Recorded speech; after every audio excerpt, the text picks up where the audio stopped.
Hi guys! Today ay nagluto ako ng banana cake. Ayan guys, first time ko tong ginawa at nagluto ng banana cake. Ayan, not bad naman po yung aking nagawa at so yummy. Ayan, meron ako ditong saging, special na saging tong gagamitin natin dito guys.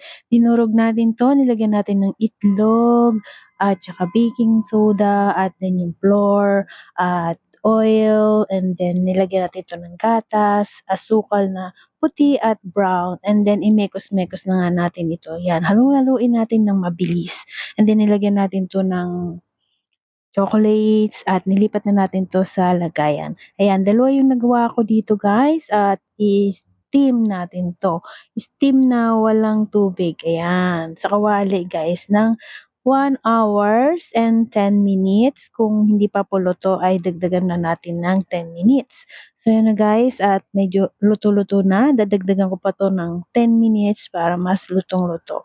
And then ayun, that's it, luto na 'to guys ang ating banana cake, 'yan. First time ko 'tong ginawa, tusok-tusukin lang natin ng toothpick at wala nang naiwan sa toothpick, ay ito'y luto na. So 'yan guys, ayan, lipat na natin sa malinis na plate at atin na nga itong hiwa-hiwain at atin na 'tong lapangin. So 'yan, thanks for watching and Miss Ayusin mo here. God bless po sa inyong lahat.